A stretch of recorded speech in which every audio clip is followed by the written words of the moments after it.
कहता है नर की अरु नल नीर की गति एक्के करी जोय, जे तो नीचो हवे चले ते तो ऊंचो होय। अर्थात नर की, नर मतलब हो गया बच्चों क्या, मनुष्य। कहते हैं कि मनुष्य की अरु, अरु मतलब क्या हो गया, और कहते हैं मनुष्य की, और नल की, नल मतलब हो गया जल का जो नल होता है। कहता है उसकी गति जो है ना एक्के करी, यानी एक्के करी मतलब हो गया कि एक समान ही होती है। इसका मतलब हो गया एक समान ही होती है। अब आप कहेंगे कि एक समान कैसे हो सकती है?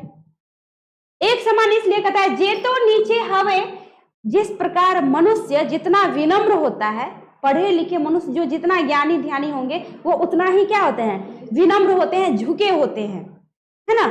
जैसे कि फल, पेड़ में अगर फल लद जाए अधिक तो पेड़ क्या हो जाता है, झुक जाता है। कभी ऐसे छाती तान के खड़ा नहीं होता कि देखो, घमंड अहंकार नहीं दिखाता। इसका मतलब ये कि मनुष्य में भी अधिक ज्ञान हो तो उसको क्या होना चाहिए, विनम्र होना चाहिए, झुका हुआ। झुकने का मतलब हम झुक गए सोने, झुकने का मतलब विनम्र। और जो जितने विनम्र होते हैं समाज में उसकी उतनी ही प्रतिष्ठा ऊंची होती है। कहता है उसी प्रकार, कहता है कि जे तो नीचो नीचो हवे, है ना, ते तो ऊंचो होए। इसका मतलब ये हुआ कि उसी प्रकार नल जो है ना, नल का स्तर जितना नीचे होता है, पाइप हम लोग जो कल गड़वाते हैं, जितना नीचे होता है तो पानी उतनी ही तीव्र मात्रा में, एकदम तेज मात्रा में, तीव्र धारा में क्या होता है, बाहर निकलता है, और उतना ही शुद्ध और स्वच्छ होता है ना।